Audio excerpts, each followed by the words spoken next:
अस्सलाम वालेकुम, मैं हूँ कास अकरम और आज सब्सिडियो por desempleo के बारे में मालूमात और उसको अप्लाई कैसे कर सकते हैं, इस बारे में वीडियो लेके आया हूँ। इस वीडियो में आप जान सकेंगे कि ये सब्सिडियो por desempleo क्या है, इसको हम कैसे अप्लाई कर सकते हैं, अप्लाई करने का मुकम्मल तरीका डिजिटल सर्टिफिकेट के साथ इस वीडियो में, और नेक्स्ट वीडियो में डिजिटल सर्टिफिकेट अगर आपके पास ना हो तो उसको कैसे अप्लाई करते हैं वो नेक्स्ट वीडियो में इंशाल्लाह बताऊँगा। और इसके साथ साथ इसकी रिक्वायरमेंट्स क्या हैं, किस सूरत में हमें ये हम इसको अप्लाई कर सकते हैं, और कौन कौन सी ऐसी वजूहात हैं जिनकी वजह से ये हमारी रिजेक्ट हो जाएगी।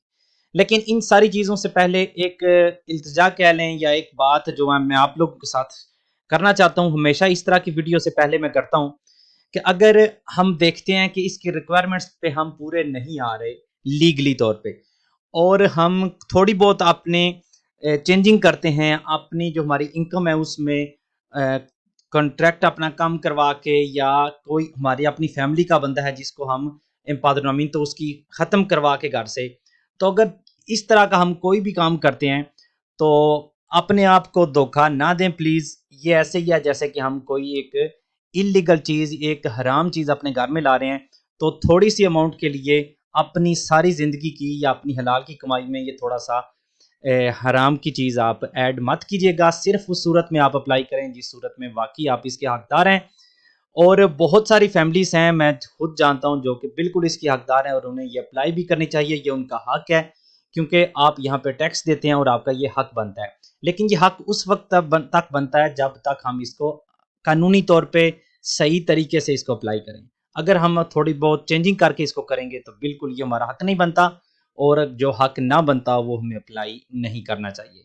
इस गुजारिश के बाद अब मैं आपको बताता हूँ कि ये चीज़ क्या है, इसकी रिक्वायरमेंट्स क्या हैं। तो आगाज़ करते हैं रिक्वायरमेंट्स के।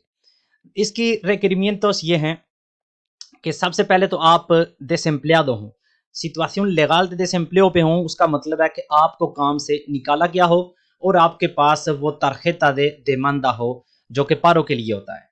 दो चीज़ें हो गई। तीसरी चीज़ इसकी ये हो गई कि आप कम से कम आपने 3 महीने काम किया हो, अगर आपके अंडर या आपकी कफालत में बच्चे हैं।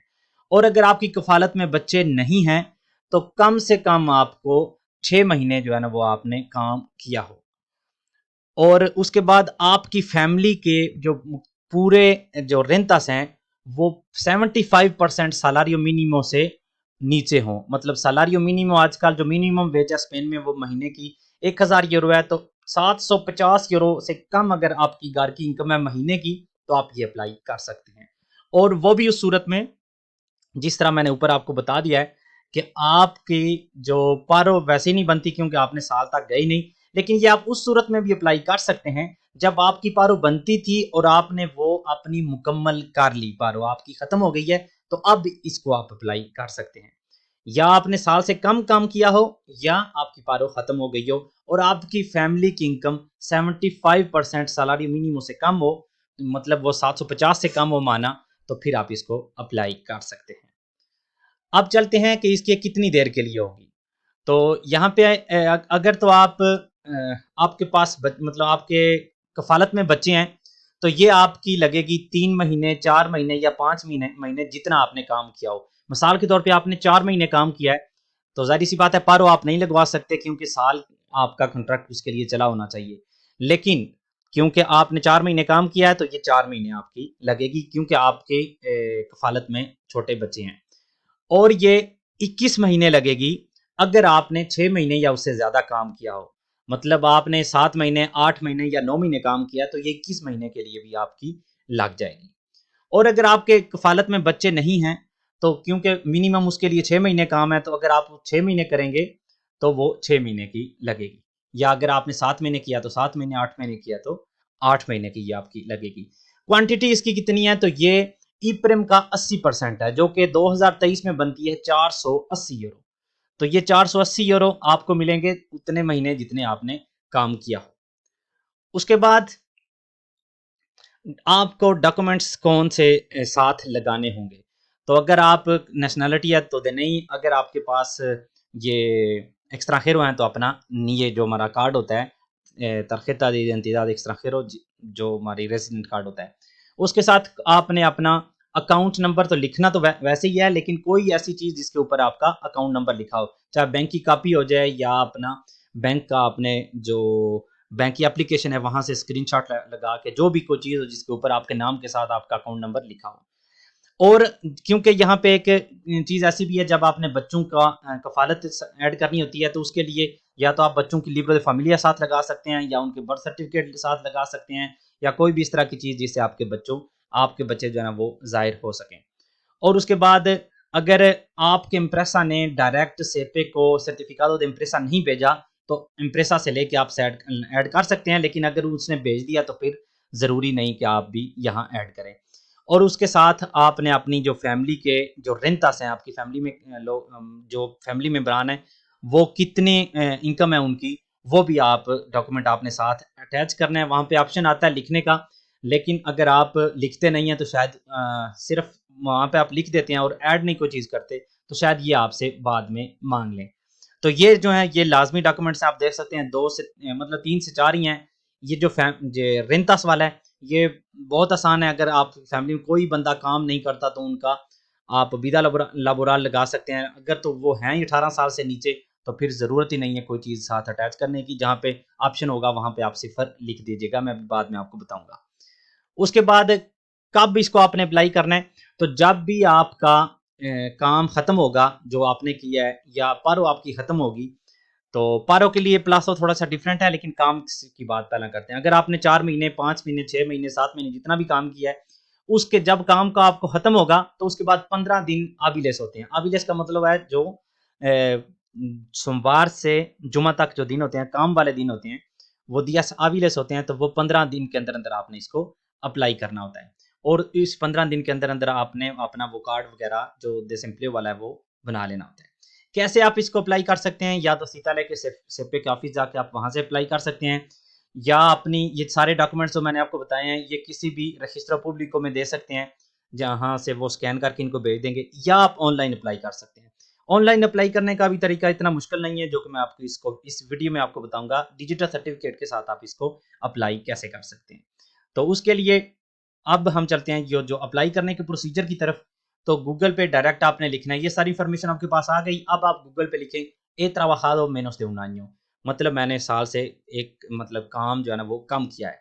तो ये पेज खुल के आ जाएगा। तो पहला जहाँ पे ए ट्राबाजाdo menos de un año लिखा हुआ है, सेपे की वेबसाइट है, उसके ऊपर क्लिक करें तो ये पेज खुल के आ जाएगा। यहाँ से वो सारी इन्फॉर्मेशन जो मैंने आपके साथ शेयर की है वो सारी यहाँ पे है।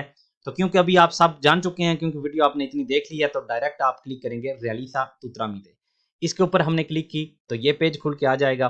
तो यहाँ से क्योंकि हमने डिजिटल सर्टिफिकेट के साथ अप्लाई करना है तो एंड पे हम जाएंगे, इसको नीचे करेंगे और एंड पे लिखा हुआ है एक्सेसो आ सोलिसिटूडेस, इसके ऊपर क्लिक किया तो अब मेरे पास ऑप्शन है क्लावे परमानेंटे या डिजिटल सर्टिफिकेट। तो मैं डिजिटल सर्टिफिकेट के ऊपर क्लिक करता हूँ, और यहाँ पे मैंने ये जहाँ पे लिखा हुआ है देनी इलेक्ट्रॉनिको और सर्टिफिकातो इलेक्ट्रॉनिको, इसके ऊपर क्लिक करके अपना डिजिटल सर्टिफिकेट के साथ इसको ओपन करता हूँ। जब मैं इसको ओपन करूंगा तो ये पेज खुल के आ जाएगा। अब आप देख सकते हैं यहाँ से मैं अपनी पारो भी अप्लाई कर सकता हूँ। समझ लें बिल्कुल सेम प्रोसीजर, अगर पारो बनती है आपकी फिर भी, और अगर आपने ये सब्सिडी अप्लाई करनी है फिर भी, या जो राई है रेंता एक्टिवा दे इंसर्शन वो भी बिल्कुल इसी पेज से हम कर सकते हैं। तो मैं क्या करूंगा, मैं जो मिडल वाला है सब्सिडी वाला, क्योंकि मैंने साल से मेरा कम काम है तो इसलिए मैं सब्सिडी वाले के ऊपर क्लिक करता हूँ तो ये नीचे खुल के आ जाएंगे। तो अब कह रहा है मेरे से ये कि आप किस तरह की आप जो है ना वो अप्लाई करना चाहते हैं। मतलब आपकी पारो खत्म हो गई है, प्रेस्तासियन कंट्रीब्यूटिवा कहते हैं पारो को। आपकी पारो खत्म हो गई है और आपके मतलब आपके अंडर या आपकी कफालत में बच्चे हैं या फैमिली मेंबरान हैं, तो ऊपर वाला ऑप्शन। अगर आपकी पारो खत्म हो गई है और आप किसके अंडर कोई मतलब फैमिली मेंबर नहीं है जो कि आपकी कफालत में हो, तो नीचे वाला ऑप्शन। और अगर आपने साल से कम काम किया तो ये तीसरा ऑप्शन। तो यहाँ पे आप देख सकते हैं हर किस्म, अगर आपकी एज 52 से ज़्यादा है तो ये ऑप्शन। तो इस तरह से आप समझ लें कि सारी की सारी जो इस तरह की सब्सिडीज हैं वो यहाँ से आप अप्लाई कर सकते हैं। तो मैं इस केस में आपको एक्सप्लेन कर रहा हूँ कि आपने साल से कम काम किया तो यहाँ पे क्लिक करनी है, और अगर आपकी पारो खत्म हो गई है तो ऊपर वाले दोनों में से आप अपना केस एलेक्ट कर लीजिएगा।